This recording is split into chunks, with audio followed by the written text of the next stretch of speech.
তো নমস্কার বন্ধুরা, আপনাদের জন্য আজকে একটি ছোট্ট ভিডিও নিয়ে হাজির হয়েছে, যে হচ্ছে পিএম কিষানের নতুন আপডেট নিয়ে। যে আপডেটের ফলে যে আমরা 17তম কিস্তি অর্থাৎ 17তম পিএম কিষানের যে টাকা পাবো, সে নিয়ে একটি বড় আপডেট। জুন মাসে প্রধানমন্ত্রী নরেন্দ্র মোদী প্রথম সারিতেই যে প্রধানমন্ত্রী গঠন হওয়ার পরেই যে পদক্ষেপ নিয়েছেন, সেই পদক্ষেপের মধ্যে পিএম কিষানের যে 17তম কিস্তির টাকা, সেই টাকা নিয়ে বিভিন্ন রকমের আপডেট নিয়ে আসা হয়েছে।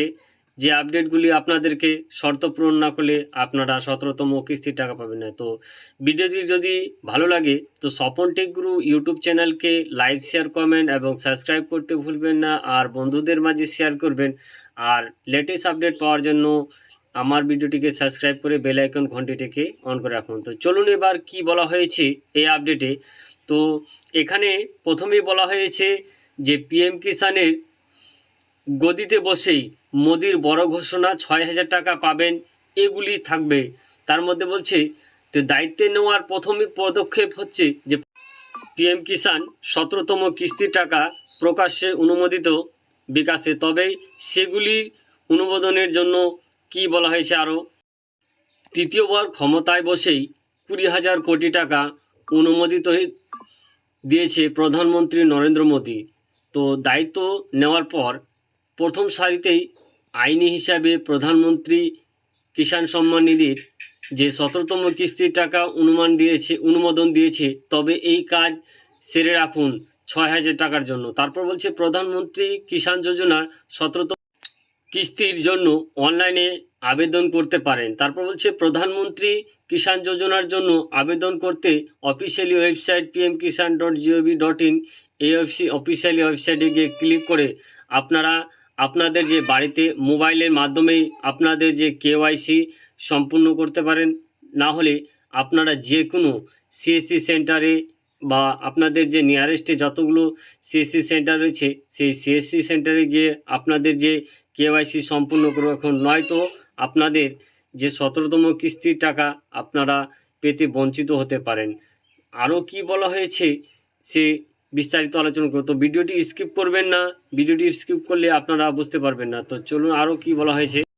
আপনার রেজিস্ট্রেশন মোবাইল নম্বরে আপনি যে ওটিপি পেয়েছেন তা লিখে এই ওয়েবসাইটে সম্পূর্ণরূপে সাবমিট বা ক্লিক করুন। তারপরে বলছে যে পিএম কিষাণ করার পর এই প্রক্রিয়া বা এই সুবিধার জন্য বলছে যে কারা এই সুবিধা পাবে না। এখানে পিএম কিষাণের যে বিভিন্ন রকমের নোটিফিকেশনে বলা হয়েছে ডাক্তার, ইঞ্জিনিয়ার, তারপর হচ্ছে সিএ অর্থাৎ এর মতো পেশাদার এই স্কিমের সুবিধা নিতে পারবে না। যদি বা তারপরে দ্বিতীয় নম্বর বলছে যদি একজন প্রবীণ নাগরিক 10,000 টাকার বেশি পেনশন পান বা সরকারি চাকরি থেকে অবসরপ্রাপ্ত কর্মী হন, তাহলে তিনিও এই প্রকল্পের সুবিধা নিতে পারবেন না।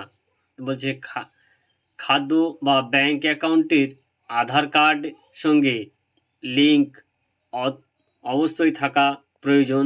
এই কাজ যে 17তম কিস্তির টাকা পাওয়ার জন্য, তাই 17তম কিস্তি পাওয়ার জন্য আপনাদের যে ব্যাংক অ্যাকাউন্টে আপনাদেরকে ডিবিডি লিঙ্ক অবশ্যই করবেন, না হলে আপনাদের যে 17তম কিস্তির টাকা আপনারা ডিবিডি লিঙ্ক না করলে আপনারা পাবেন না।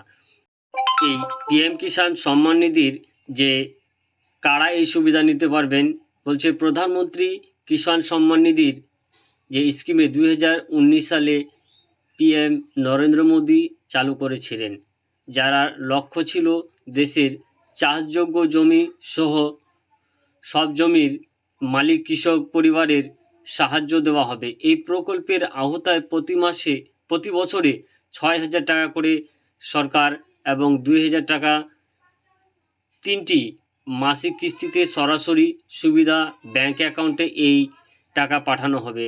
আরও বলা হয়েছে যে এই পিএম কিষাণ সম্মান নিধির যে মূল উদ্দেশ্য ছিল পিএম কিষাণ, তো সেই পিএম কিষাণের জন্য মূল উদ্দেশ্য হচ্ছে সরকারের যে যারা গরিব কৃষক রয়েছে তাদের সাহায্য প্রদানের জন্য। তো তো এই ছিল আজকের ছোট্ট আপডেট পিএম কিষাণ সম্মান নিধির যে ১৭তম কিস্তি নিয়ে। তো জয় হিন্দ, বন্দে মাতরম, নমস্কার।